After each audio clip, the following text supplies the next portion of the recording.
மும்மொழியை கடைபிடிக்க முடியாது, உன் ஃபண்ட் எனக்கு வேணாம் போ அப்படின்றத ஒதுக்கி போட்டு இவங்க வேலையை பார்க்கலாம். பாஜக பெரிய அளவில் திமுக எதிர்க்காதுன்றீங்களா? விஜயும் காங்கிரஸும் இணைவது உறுதி. விஜயும் காங்கிரஸும் இணையும் போது இங்கே உள்ள திருமாவளவன் இங்கே வருவதற்கு வாய்ப்புகள் அதிகம். ஏடிஎம்கேவை தாண்டி வேற எந்த கட்சி பெரிய கட்சி இருக்குது? ஏடிஎம்கே கூட்டணி வெல்வதற்கு இப்பவுமே வாய்ப்பு இல்லை. காலை சுத்தினா பாம்பு கடிக்காம விடாது.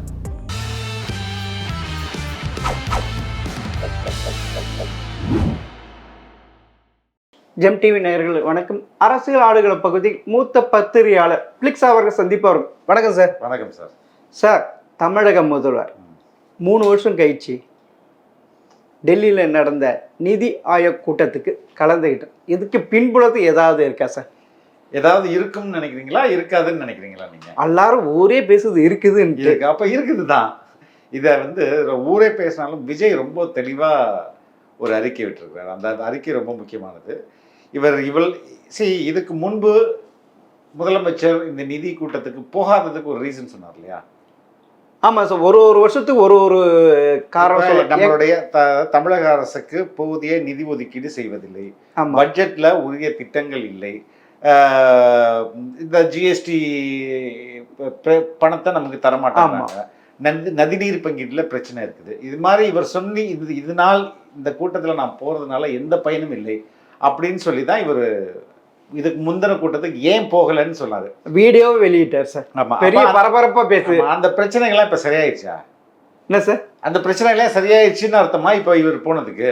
இல்ல, அப்படின்னா இதுக்கு பின்னாடி முன்ன நடந்த டாஸ்மார்க் விஷயத்துக்கோசம் போனாரா? டெஃபினட்டா அதுதான் முக்கியமான காரணம். அதுதான் அது.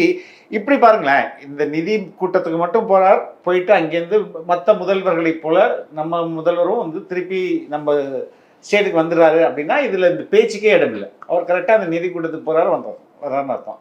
ரெண்டாவது, நம்ம தமிழ்நாட்டில் இத்தனை பிரச்சனைகள் இருக்குது. இந்த பிரச்சனைகளை நான் முதல்வர்கிட்ட பிரதமர்கிட்ட கொண்டு போய் சொல்லணும் அப்படின்னும் போது இங்கேருந்து தமிழக எம்பிக்கெல்லாம் ஒரு குழுவாக எடுத்துகிட்டு போய் ஒரு குழுவாக பிரதமர்கிட்ட அந்த சந்திச்சு இந்தாங்க இந்த மெமரண்டம், இதெல்லாம் எங்களோட குறை இருக்குது, இதெல்லாம் நீங்கள் சரி பண்ணுங்க அப்படின்னு சொல்லியிருந்தா கூட இது ஓரளவுக்கு நம்பலாம். அப்படி இல்லாமல் ஒன்று இந்த நிதி மீட்டிங்கை முடிச்சுட்டு வரல, ரெண்டாவது பிரதமரை சந்திப்பதற்கு ஒரு குழுவாயும் போய் சந்திக்கல, 1-to-1 மீட்டிங் 2 பேரும் உட்காந்து பேசுறாங்க. சார் அதுல ஒண்ணு தனியா 5 நிமிஷம் பேசியிருக்கிறாங்க சார். அதுதான் சார் எல்லாருக்குமே சந்தேகமா இருக்கு. அதுதான் அப்பனா அதுல என்ன சார் இருக்கு? அது தனியா பேசினது வேற என்ன இருக்க முடியும்? டாஸ்மாக்ல இருந்து என்ன காப்பாத்துங்க, இடி ரைட்ல இருந்து என்னை கொஞ்சம் காப்பாத்துங்க, எங்க வீட்டுக்கு வர்றது மாதிரி எனக்கு தகவல் வருது, ஏன் இப்படி பண்றீங்க, நான் உங்க கூட தானே இருக்கிறேன், உங்க கூட்டணியில இருக்கிற மாதிரி தானே, அப்படிதான் விஜய் சொல்றாரு. இப்போ அந்த நிதி ஆதார கூட்டம் முடிச்சுட்டு ஒரு போட்டோ எடுக்கும்போது ஒரு பக்கம் பாஜகவோட நேரடி கூட்டணியில இருக்க சந்திரபாபு நாயுடு முதல்வர் இசையிலையும், இந்த பக்கம் தமிழக முதல்வர் திரு எம்.கே. ஸ்டாலின் இன்னொரு இதுவும் 2 பேரும் இந்த முதல்வர் பாஜக கூட கூட்டணியில இருக்க முதலமைச்சர்கள்லாம் முதல் வரிசையில் இருக்காங்க, அந்த வரிசையில நம்மளும் இருக்கிறாரு அப்படின்னு தான் விஜய் சொல்றாரு. அப்பனா எடப்பாடி சொல்றது உண்மைதானே? அதாவது திமுகவும் பாஜகவும் கள்ள உறவு இருக்குன்ட்டு அதை எடப்பாடி சொல்வதுதான் இன்னும் வருத்தமா இருக்கு. அப்படி கள்ள உறவு இருக்கிற கட்சியோடு ஏன் கூட்டணி? பாஜக அதிமுக கூட்டணி இருக்குல்ல? ஆமா சார். அது அதிமுகவுக்கும் திமுகவுக்கும் பாஜகவுக்கும் கள்ள உறவு இருக்குல்ல? இவங்க எதுக்கு மெயின் உறவு வச்சுக்கிறாங்க? அப்ப இது அவர் சொல்லக்கூடாது இல்லையா? அவர் முதல்ல கூட்டணி ஏங்க நீங்க பாருங்க, அவருக்கு அவங்க கூட உட்காந்து கள்ள உறவுல பாஜக கள்ள உறவுல இருக்குன்னு அவர் சொல்லக்கூடாது. சொல்லிட்டு நான் நல்ல உறவுல இருக்குன்னு சொல்ல முடியுமா? அப்போனா நீங்க சொல்றத பார்த்தா இது வைத்து அதிமுக பாஜக கூட்டணியிலிருந்து வெளியே வந்துடணுமா? இல்ல, வெளியில வருமா அப்படின்றது தேவையில்லை. எந்த அளவுக்கு இந்த ஏடிஎம்கே பவர் பாலிடிக்ஸ் பிளே பண்ண போது, எந்த அளவுக்கு திமுகவுக்கு நீங்க உதவாதீங்க, திமுகவுக்கு சட்டப்படி நடவடிக்கை எடுங்க, திமுக மேல இடி ரைடை கண்டினியூ பண்ணுங்க. கண்டினியூ பண்ண முடியாது, அஃப்கோர்ஸ் சுப்ரீம் கோர்ட்ல அதுக்கு ஸ்டே கொடுத்துருக்காங்க. இன்டரிம் ஸ்டே தானே சார்? இன்டரிம் ஸ்டே தான், பர்மனன்ட் கிடையாது, இன்டரிம் ஸ்டே தான். அது இடைக்கால தலைவலி, கொஞ்ச நேரத்துக்கு தலைவலி நிற்கும். ஆனால் அது விஜய் சொல்ற மாதிரி இது காலை சுத்தினா பாம்பு கடிக்காம விடாது. அப்போனா நீங்க சொல்றதை பார்த்தா இந்த 5 நிமிஷம் சந்திச்சாங்கல்ல, அப்போனா இந்த இடி கேஸு சுப்ரீம் கோர்ட்ல வரப்ப அவங்களுடைய பவர் வச்சுதான் இதுல ஏதோ ஒரு கோல்மால் நடந்திருக்குன்னு நம்ம சொல்ல முடியாது. அப்படி சொல்ல முடியாது. இடி தன்னுடைய வாதங்களை ப்ராப்பராக வச்சிருக்காம இருக்கலாம். இடி கொஞ்சம் மெத்தன போக்கில் இருந்திருக்கலாம். அதனால கூட வாட் எவர் இட் இஸ், இது இன்ட்ரீம் இல்ல ஸ்டே. திருப்பியும் வரப்ப சார், திருப்பி வரப்ப பண்ண மாட்டாங்க. இல்ல அவ்வளவு அழுத்தமா கொடுக்க மாட்டாங்கன்னு நினைக்கிறேன். அது வந்து இபிஎஸ் கொடுக்க போற அழுத்தத்தை பொறுத்து, பாஜகவுக்கு இபிஎஸ் எந்த அளவுக்கு அழுத்தம் கொடுத்து இந்த கேஸ்ல நீங்க நடவடிக்கை எடுங்க அப்படின்னு சொல்றாருன்றத பொறுத்து தான் இடியோட நடவடிக்கையும் இருக்கும். ஒருவேளை பாஜக மெத்தன போக்கா சாஃப்டா டிஎம்கே ஹேண்டில் பண்ணாங்கன்னா அதையே காரணமா வச்சுட்டு இபிஎஸ் வந்து அந்த கூட்டணி விட்டு வெளில வரும். அப்புறம் நீங்க சொல்றது பார்த்தோன்னா டெல்லி துணை முதல்வர் மணீஷ் சிசோடியா 2 வருஷம் இருந்தார். அரவிந்த் கெஜ்ரிவால் 6 மாசம் இருந்தார், ஜெயிலில் போட்டாங்க. ஏன்னா டெல்லி பிடிக்கணும் எப்படியாதுன்ட்டு. அப்போனா இங்க வந்து திமுகவை விட்டு கொடுக்க போறாங்களா இந்த சந்திப்பு மூலம் பாஜக? அப்படி ஒரு மறைமுகமாக இருக்கலாமா? வெயிட் பண்ணி பார்ப்போம். முதல்வர் என்ன பேசினாரு, பிரதமர் அதுக்கு என்ன வாக்குறுதி கொடுத்தாரா இல்லையா, இது ஆல் தீஸ் வில், இதெல்லாம் வந்து இடியோட செயல்பாடுகள் நமக்கு தெரியும்ல. ஆமா, இவ்வளவு நாள் பேட்டி கொடுக்காத துணை முதல்வர் கோர்ட்ல ஸ்டே வாங்கினோம்னா நான் மோடிக்கும் பயப்பட மாட்டேன், இடிக்கும் பயப்பட மாட்டேன்னு சொல்றாரு. ஓகே, அவ்வளவு தைரியம் எப்படி சார் வந்தது? கோர்ட்ல தான் ஸ்டே கொடுத்தாங்கல்ல. அதுவும் இன்டீரியம் ஸ்டே தானே சார். இப்போதைக்கு சொல்லிக்க வேண்டியதா, இன்டீரியமா இவரும் பேச வேண்டியதா? இல்ல, இது வந்து பாஜகவை துன்புறுத்துற மாதிரி ஒரு குத்துற மாதிரி தானே சார் இருக்கு. உன்னால முடிஞ்சது பாத்துக்கோ, நாங்க வெளியே வந்துட்டேன் பார், உன்னால ஒண்ணுமே பண்ண முடியாதுன்னு அப்பா அங்க போய் கெஞ்சுகிறார், பையன் இங்க வீராவேசனம் பேசுகிறார், அவ்வளவுதான் வித்தியாசம். அப்போனா இது ரெண்டும் கனெக்ஷன் வச்சு பார்த்தா ஏதோ மறைமுகமாக மோடி கிட்ட நடந்திருக்கு விஷயம். நடந்திருக்கிறதா இல்லையா என்பதை இந்த ஆக்ஷன், இந்த இடியோட செயல்பாடுகளும் இவர்களுடைய செயல்பாடுகளும் பாஜகவுடைய செயல்பாடுகளையும் பார்த்து நம்ம வந்து அதுல இருந்து தான் ஊகிக்க முடியும். இல்ல அதே மோடி அவர்கள் இதுல கட் அண்ட் ரைட்டா நடந்திருந்தா இப்படி பேசி இருக்க மாட்டார்களா துணை முதல்வர் திரு ஸ்டாலின் அவர்கள்? அது வந்து கோர்ட், அதுல ஒரு பானை சோறுக்கு ஒரு சோறு பாருங்க. கோர்ட் ஜட்ஜ்மெண்ட் வந்திருக்குல்ல, சுப்ரீம் கோர்ட் அவங்களுக்கு இன்ட்ரீம் ஸ்டே, இன்ட்ரீம் தானே சார், அதை கூட அது பேச வச்சிருக்கலாம். அப்படியும் நம்ம எதுக்கு உடனே we should not jump to a conclusion.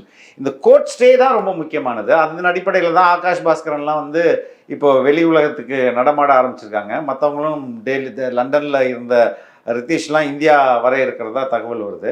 So அந்த கோர்ட் ஸ்டே வந்து ஒரு பெரிய ரிலீஃப், ஆனால் தற்காலிக ரிலீஃப் தான். ஆமாம், தற்காலிக இன்டீரியம் தானே சார் இது. இதுக்கு மேலே நீங்கள் சொல்கிறத பார்த்தீங்கன்னா இடி வந்து இனி வந்து பெரிய அளவில் ரைடு நடக்காதுன்ட்டு போல தெரியுது சார். இதெல்லாம் பார்க்குறப்ப இல்லை, இவங்க ஆகாஷ் பாஸ்கரும் வெளியே வந்துட்டாரு, ரதீஷும் வெளியே வந்துட்டார் சார். அது கோர்ட் ஆர்டர் தானேங்க. கோர்ட் ஆமா சார், அது இல்ல சரி ரிலீஃப் கிடையாது. இல்ல ரிலீஃப் கிடையாது. 2 விஷயம் நடந்தது. கோர்ட் இவங்களுக்கு ஃபேவரா ஒரு ஜட்ஜ்மெண்ட் கொடுத்துருக்கு.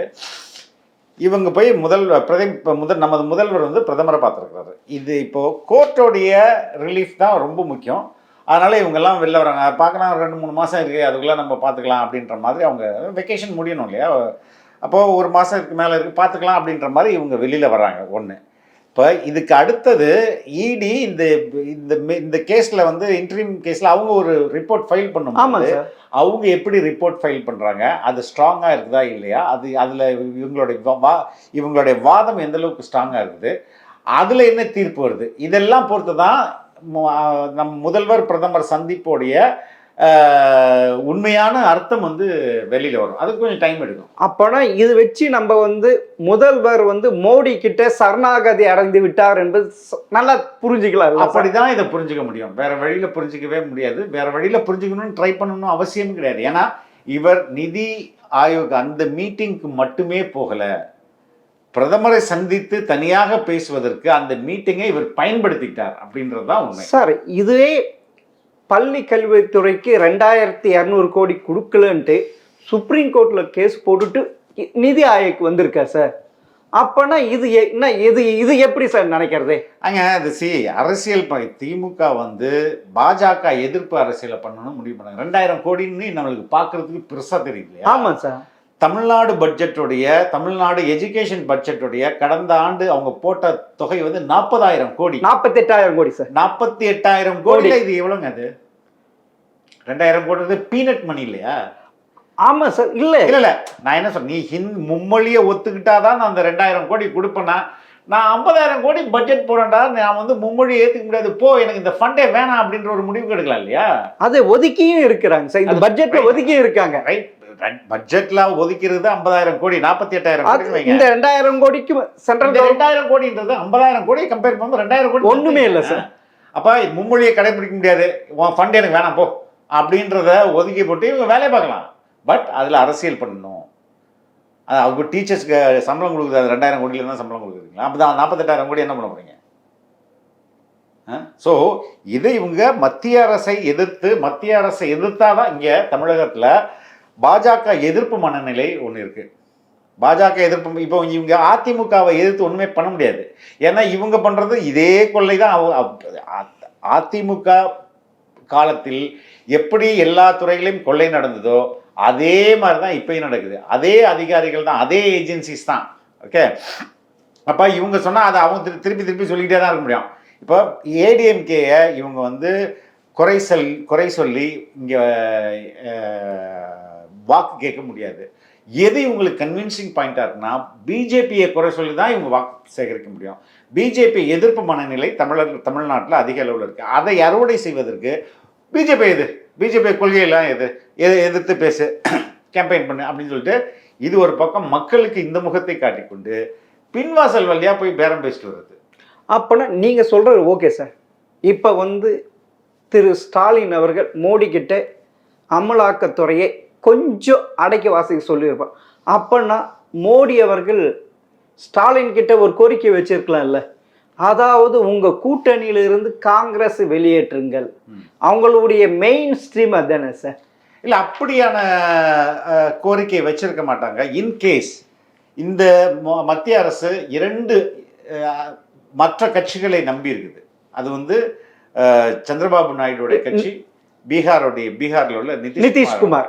இந்த 2 பேரும் இன்கேஸ் அவங்களுக்கு ஏதாவது இந்த அரசுக்கு ப்ரெஷர் போட்டு அது நடக்கலை அப்படின்னும் போது தன்னுடைய சப்போர்ட்டை விலக்கி கொண்டாங்கன்னா இந்த அரசு மைனாரிட்டி அரசாக இருக்கும், ரொம்ப கலையிற அளவுக்கு வாய்ப்பு வந்துடும். அந்த நேரத்தில் திமுக அவர்களை பெயில் அவுட் பண்ண முடியும். திமுக தனது எம்பிக்களின் ஆதரவை கொடுத்து இந்த ஆட்சியை தொடர வைக்க முடியும். அந்த ஒரு டீலிங் நடந்துறதுக்கு வாய்ப்புகள் அதிகமாக இருக்கு.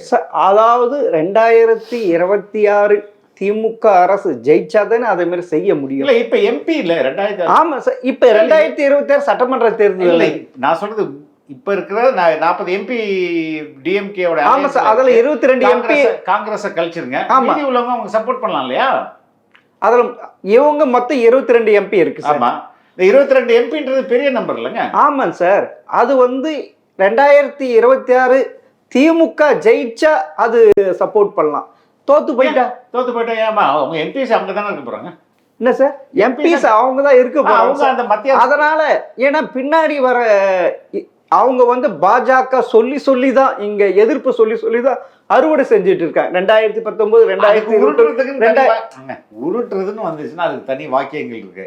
இந்த நாட்டில் ஸ்திரத்தன்மையாக ஆட்சி நடக்கணும், இன்னும் ஒரு தேர்தல் தேவையற்றது, நாட்டுடைய பொருளாதாரத்தை நம்ம வீணடிக்க கூடாது, இது மாதிரி பல ஸ்டேட்மெண்ட் இருக்குல்ல. அந்த ஸ்டேட்மெண்ட் ஒன்று தூக்கி கொடுத்துட்டு சப்போர்ட் பண்ணுவோம். வெளியிலிருந்து ஆதரவு, கொள்கை முரண் இருந்தாலும் நாங்கள் வெளியிலிருந்து ஆதரவு, கொள்கை அடிப்படையில் ஆதரவு, இப்படிலாம் ஏதாவது உருட்டிட்டு இருக்கலாம்ல சார். இப்போ ஒன்று பார்த்தீங்கன்னா பாஜகவுடைய ஒரு ஸ்டெப்பாக பார்த்தீங்கன்னா 2029 பாராளுமன்ற தேர்தல் ஒட்டி தானே சார்.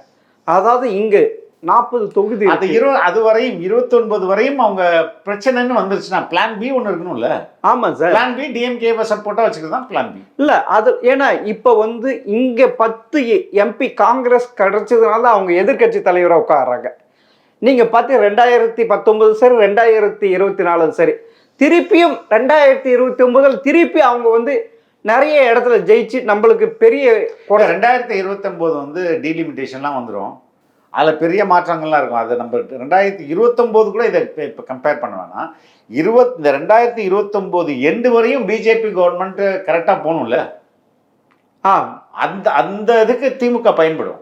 அப்போனா நீங்கள் இப்போ நடக்க போகிற 2026 சட்டமன்ற தேர்தலில் பாஜக பெரிய அளவில் திமுக எதிர்க்காதுன்றீங்களா? இந்த இதெல்லாம் பார்க்குறப்ப பெரிய அளவில் நீங்கள் சொல்கிறீங்க 22 எம்பி ஒரு விதத்தில் அவங்களுக்கு தேவைப்படும் இருக்கிறப்ப இவங்களும் அடக்கி வாசிக்கணும் இல்லை இல்ல அவங்க ஜெயிக்கிறது இல்ல, அதை வந்து தேர்தலில் காட்ட மாட்டாங்க. ஏன்னா தேர்தலில் வந்து இவங்களுக்கு அதிக எம்எல்ஏ வந்துச்சுன்னா இன்னும் பெட்டர் தானே, ராஜ்யசபா எம்பி எல்லாம் உயரும்ல, அதனால தேர்தலில் காட்ட மாட்டாங்க. தேர்தலில் போட்டி வந்து டஃப்பாக தான் இருக்கும். அப்போனா இந்த ED raid just to save his son, தன் தன் குடும்பத்தையும் ரொம்ப முக்கியமாக குடும்பத்தையும் உதயநிதி ஸ்டாலினுடைய வகைராக்களை காப்பாற்றுவது மட்டும்தான் இப்போதைக்கு அவங்களுடைய அஜெண்டா. இது முழுக்க முழுக்க அந்த உதயநிதி காப்பாற்றுறது தான் இது இது உள்ள போனா உள்ள போயிடுவாருன்ட்டு. ஆமா ஆமா ஆமா, அதுக்கான ஆதாரங்களை கிடைச்சிருக்கன்றீங்களா? ஆப்வியஸா இப்போ உதயநிதியை கைது பண்ணணும்னு இடி போல. ஓகே, இடி போகிறது ஓகே, டாஸ்மாக் எம்டியை ரைட் பண்ணுறாங்க. டாஸ்மாக் எம்டியை ரைட் பண்ணும்போது அவருடைய ஃபோன்லலாம் பார்க்குறாங்க. அந்த ஃபோனில் வந்து 2 பேர் இன்ஃப்ளூயன்ஸ் பண்ணுற படம் தான் அந்த செய்தி இருக்குது. தம்பின்ட்டு நம்ம யாரா இந்த 2 தம்பினா இந்த 2 தம்பியாக வர்றாங்க. இந்த 2 தம்பிகளும் யாருன்னா துணை முதல்வருக்கு நெருக்கமாக இருக்கிறாங்க. இப்போ டாஸ்மாக் எம்டி வந்தாச்சு. டாஸ்மாக் எம்டிக்கு அடுத்தது இவங்க 2 பேர் இடி எங்கே போகுவாங்க அப்படின்னா இந்த 2 தம்பிகள்கிட்டையும் போவாங்க. ரதீஷ் ஆகாஷ் பாஸ்கர்கிட்டே போவாங்க. ஆகாஷ் பாஸ்கர்ன்ட்டு எங்கெல்லாம் போகலாம்? ஒன்று சிவகார்த்திகேயனுக்கு போகலாம், சிம்புக்கு போகலாம், தனுஷுக்கு போகலாம், இந்த பக்கம் உதயநிதிக்கும் போகலாம். இப்போ உதயநிதிக்கு போனாங்கன்னா உதயநிதி ஓகே, இவர் தான் வந்து துணை முதல்வர், தன்னுடைய அதிகாரத்தை பயன்படுத்தி இது மாதிரி இடியிலேருந்து டாஸ்மாக்லேருந்து கள்ளப்பணத்தை எடுத்து கருப்பு பணத்தை எடுத்து படம் எடுத்துருக்கிறாரு, இவரை தூக்கி உள்ளே வைங்கன்னு உள்ளே வச்சிட்டாங்கன்னா எப்படி செந்தில் பாலாஜி வச்சாங்களோ எப்படி அதே போல் இவரையும் சிறையில் வைத்தார்கள்னா அது பெரிய சிக்கலாகும்ல திமுகவுக்கு. ஆமாம் சார், நீங்கள் இது வரைக்கும் பார்த்தீங்கன்னா டெல்லியும் சரி சத்தீஸ்கரும் சரி, ஆனால் ஜார்க்கண்ட் தான் அவங்கள கைவிட்டுடுச்சு. சிபி சோரன் அவரை தூக்கி உள்ள போட்டு, ஆனால் இங்கே வந்து பூபேந்திர பாகலையும் இதே லிக்விட் மது தான், அங்கேயும் மது தான், இங்கேயும் மது தான். அப்படி இருக்கிறப்ப இதனுடைய ஃபோர்ஸ் இன்னும் அதிகமாகும்ல. ஒரு திமுகவை என்ற கட்சியை அழிக்கிறதுக்கு, ஏன்னா 2 திராவிட கட்சிகளை அழிக்கணும்னு நினைக்கிறாங்க. அப்போனா இது ஒரு கோல்டன் ஆப்பர்ச்சுனிட்டி தானே சார் இது. அதுவும் கோபாலபுரம் குடும்பத்தை நெருங்கிறதுக்கு 2 விதமா இது ஒரு சிம்பத்தியாவும் மாறும்ல. எப்படி சார் சிம்பத்தியாவும் மாறும்ல? திமுக மேல அனுதாபமும் ஏற்போம். ஏங்க நாங்க ஒண்ணுமே பண்ணலங்க, பாருங்க பாசிச பாஜக நாங்கள் மாநில உரிமை பேசுறதுனாலே எங்களை தூக்கி சிறையில் போட்டுருச்சு, ஒன்றுமே பண்ணாத அரவிந்த் கெஜ்ரிவாலே எப்படி உள்ளே போட்டாங்களோ அதே மாதிரி எங்களையும் பழி வாங்குறாங்கன்னு இவங்க வந்து உபரிவப்ப ஆரம்பிப்பாங்க. அது வந்து அனுதாபமும் மாறுறதுக்கான வாய்ப்புகளும் இருக்குது. சார் தமிழக மக்கள் அவ்வளோ ஒன்று மரியாதவர்கள் அப்படிலாம், ஏன்னா டாஸ்மாக்ல ஊழல் நடந்தது தமிழகத்தின் உள்ள அனைத்து மது குடிப்பவர்களுக்கும் தெரியும். ஆமாம், அதனால அது இவங்கள்ட்ட மீடியா பவர் இருக்கு இல்லைங்க. இன்னைக்கு மீடியா பவரை வச்சு இவங்க என்ன வேற என்ன டிபேட் நடக்கும் சொல்லுங்க? ஒன்றும் நடக்கும், இதை பத்தி தான் நடக்கும். இதை பத்தி ஒரு பெரிய ஒரு டிபேட்டை உருவாக்கி மக்கள் மனதில் பாஜக பழி வாங்குது அப்படின்றத இவங்க ஆணித்தரமா சொல்வதற்கு முயற்சி பண்ணிட்டே இருப்பாங்க அப்படி நடந்துச்சுன்னா. ஆனா சார் இவங்களுடைய ஆட்சி மாநிலத்தில் நடக்கிற இது பார்த்தீங்கன்னா பயங்கரமா இருக்காது சார். அண்ணா யூனிவர்சிட்டி, ஞானசேகர், அரக்கோணம், தெய்வ ஸோ உன்னங்கிட்ட அவரை வச்சே மீட்டிங் போட்டிருக்காங்க சார். வெயில வந்த பிறகு இது எப்படி சார்? இதெல்லாம் மக்கள் பார்த்துக்கிட்டு இருக்க மாட்டாங்களா? என்னன்னா அந்த பொண்ணு வந்து ஒரு இன்னசென்ட் ஆர்டினரி குடும்பத்தை, ரொம்ப வறுமைன்னு சொல்ல முடியாது. அவங்க வந்து ஒரு செல்வாக்கல்லாத ஒரு தனி மனிதர். அவங்களுக்கு எதிராக ஒரு பெரிய கட்சி செயல்படுறது எவ்வளோ அசிங்கமான செயல் அது. அந்த பொண்ணுடைய அதோடைய நடத்தைய என்ன சொல் அசிங்கப்படுத்துறது, அந்த பொண்ணுடைய கேரக்டர் அசாசினேட் பண்ணுறது, இது இப்படி பண்ணுறது ரொம்ப தப்பு இல்லையா? அது அவங்களுக்கு தெரிய மாட்டேங்குதா, தெரியுதா என்னன்னு தெரியல. அந்த அளவுக்கு தட்ஸ் தேர் நேச்சர். சார் இது அதிமுக இவ்வளவு சப்போர்ட் பண்ணி ஏன் சார் இது அவங்க சரியா இது கையாள இல்லையா?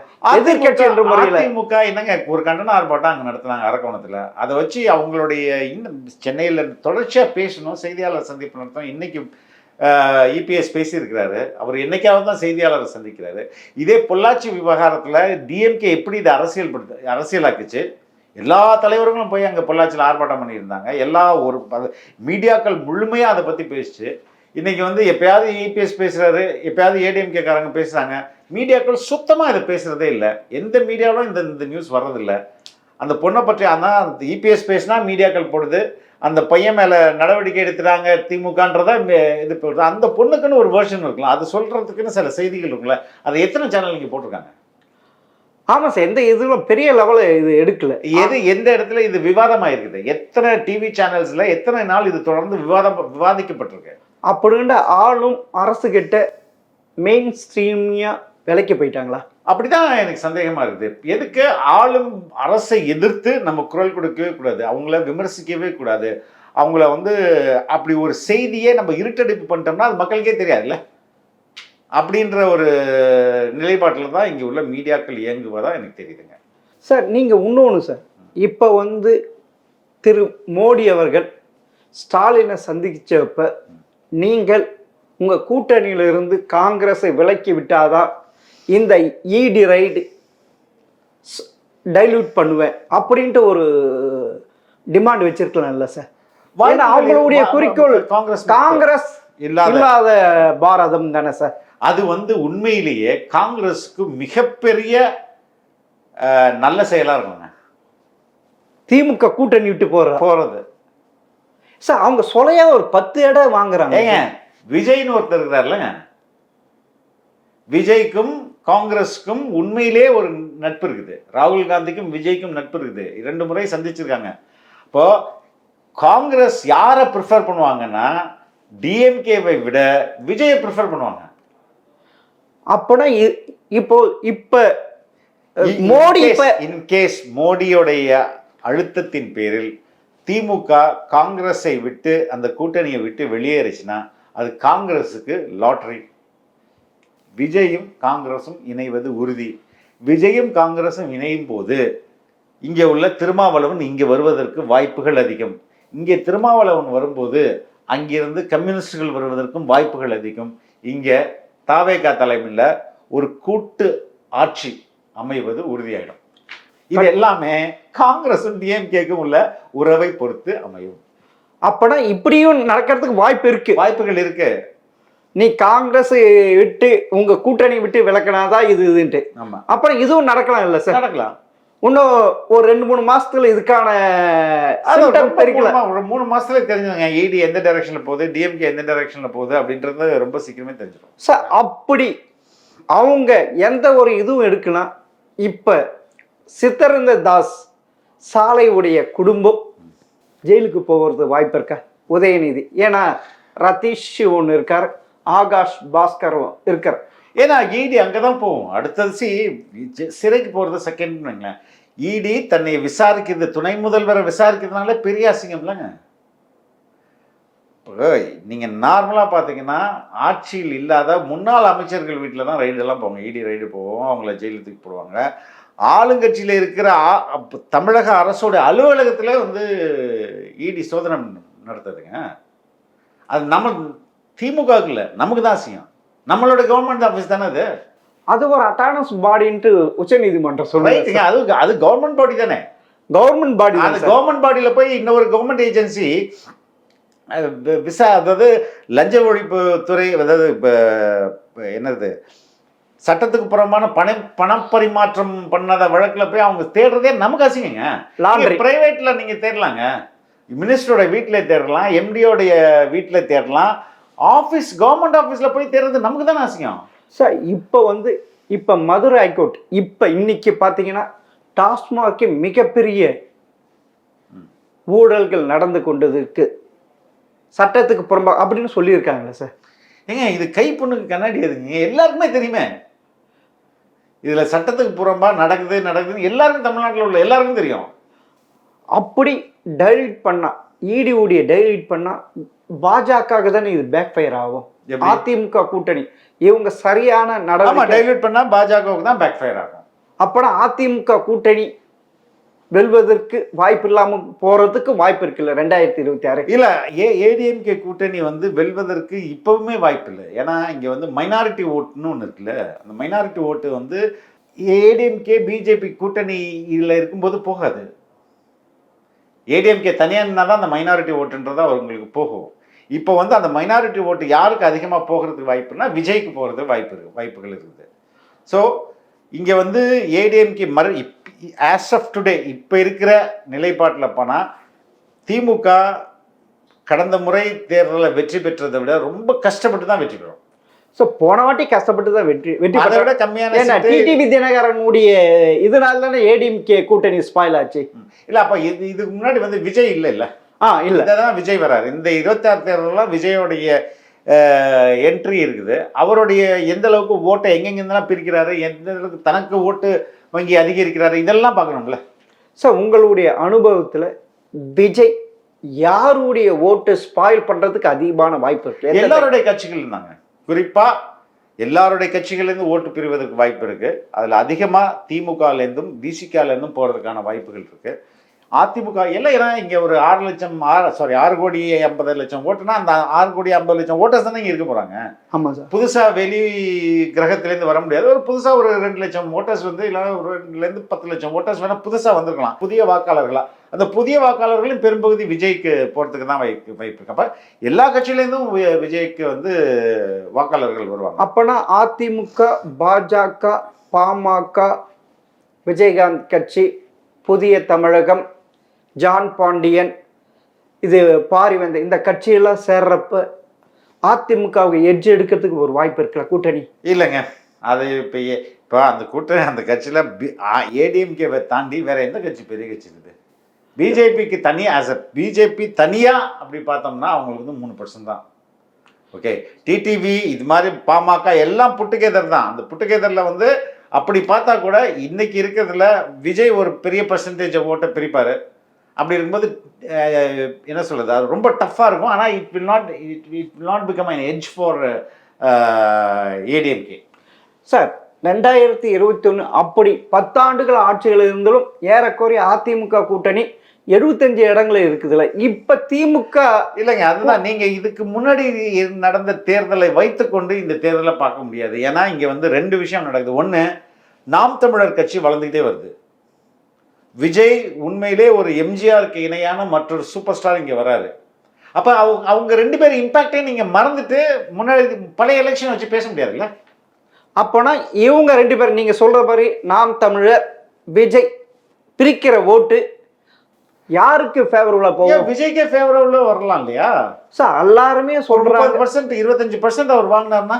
சார் நீங்கள் தான் சொல்கிறேன் சார். பெரிய பெரிய ஜாம்பவான்கள், பத்திரிகையாளர், பத்திரிகை விஞ்ஞானிகள், பத்திரிகை நோக்கர்கள் எல்லாரும் சொல்கிறது விஜய் 8% மேலே தாண்ட மாட்டாருன்ட்டு அடித்து சொல்கிறாங்களே சார். நீங்கள் தான் 25% சொல்கிறீங்க. 25% வருவதற்கான வாய்ப்புகள் அதிகம் இருக்குன்னு நினைக்கிறேன். ஏன்னா நான் சொல்கிறேன், கிட்ட ஆஸ் வி கோ நிறைய சர்வேக்கெல்லாம் பண்ணப்படும். அந்த சர்வேக்கள்லேருந்து நீங்கள் வந்து முன்னாடி பழைய காலம் மாதிரி இல்லைங்க. இது we are in digital world. Okay, இன்றைக்கி வந்து ஒரு கருத்து கணிப்பை எந்த பக்கசார்பு இல்லாமல் நீங்கள் எடுத்தாலே போதும். ரியாலிட்டி என்னன்றது உங்களுக்கு தெரியும். நான் வந்து விஜயோடைய பொதுக்கூட்டத்தை பார்த்தேன். ஓகே, அதில் வந்த க்ரௌடு வந்து மிகப்பெரிய க்ரௌடு. அது எல்லாம் யங்ஸ்டர்ஸ் கிடையாது. 40 வயதுலேருந்து 45 வயது வரையும் அதிகபட்சமாக இருக்குது. 20 வயசு வரையும் 18 வயசு வரையும் சின்ன பசங்க. இந்த ஏஜ் குரூப்பு. பெண்கள் ஓட்டு ரொம்ப அதிகமாக இருக்குது. இந்த ஃபேக்டர் எல்லாம் நீங்கள் வந்து கன்சிடர் பண்ணி தான் பார்க்கணும்னு நினைக்கிறேன். சார் நீங்கள் பெண்களும் சொல்கிறீங்க, பெண்களுக்கு மாதம் உரிமை தொகை, இலவச பஸ் பயணம், இருங்க சார், யாருடைய காசுல? கல்லூரி மாணவருக்கு 1000 ரூபாய், கல்லூரி மாணவருக்கு 1000 ரூபாய், இவ்வளவு கொடுத்துருக்காங்களா சார் சமூக இதுக்கு? இது வந்து வாக்கா மாறிடும் அப்படின்னா எல்லாருமே வந்து காசை வாங்கிட்டு தான் ஓட்டு போடுவாங்கன்னா, டிடிவி தினகரன் ரொம்ப அருமையாக சொன்னார், தேர்தலில் அம்பானியும் அதானியும் டாட்டாவும் பிர்லாவும் வெற்றி பெற்றுருவாங்கன்னு. அவங்கள்ட்ட இல்லாத காசை நீங்கள் கொடுக்க போறீங்க. ஆனால் பணத்தை மட்டுமே நம்பி இங்கே வந்து வாக்களிப்பது இல்லை. என் காசு தானே என்கிட்ட கொடுக்குற, நான் என் இஷ்டத்துக்கு ஓட்டு போடுவேன் அப்படின்ற மனநிலை தான் மக்கள் எடுப்பாங்க. அப்போனா நீங்கள் சொல்கிறது பார்த்தா 2026 இவ்வளோ ஆன்டி இன்கம்ஸ் இவ்வளோ இது இருக்குது. மொத்தமே பெரிய அளவில் திட்டங்களோ பெரிய அளவு எதுவும் இல்லாமல் நீங்கள் முன்னங்கண்ட 52 வருட சரித்திரத்தில் திமுக 2வது வாட்டி வந்தது இல்லை சார். அப்போனா 2026 ஒரு மாற்றம், யாருக்குமே மெஜாரிட்டி இல்லாமல் கூட போடலாம். வெயிட் பண்ணுங்க, எதுக்கு நம்ம இப்போவே அவசரம்? 1 இயருக்குள்ள நிலைமைகள் மாறும், பல மாற்றங்கள் நடக்கும். ஒரு பை டிசம்பர் ஜான்வரியிலலாம் will have a clear picture. அது எந்த மாதிரி மாற்றம் சார்? அது அந்த டைம் வரை நம்ம வெயிட் பண்ணுவோம்ல. இது இந்த இடி ரைடு ஜோசியக்காரன்னா முன்னாடியே சொல்லிடலாம், நம்மளால அப்படி சொல்ல முடியாது. இல்ல இந்த இடி ரைடு வச்சுதான் எல்லாமே முடிவுக்கு வரலாம் எடுத்துக்கலாமா? இடி ரைடு ஒரு ஃபேக்டர் தான், ஒரு ஃபேக்டர். இல்ல குடும்பத்தை முதல்வர் குடும்பத்தை நெருங்கும் போது பெரிய லெவல்ல வெடிக்கல. அதான் அது ஒரு ஃபேக்டர். பார்ப்போம் என்ன வருதுன்றத பார்ப்போம்.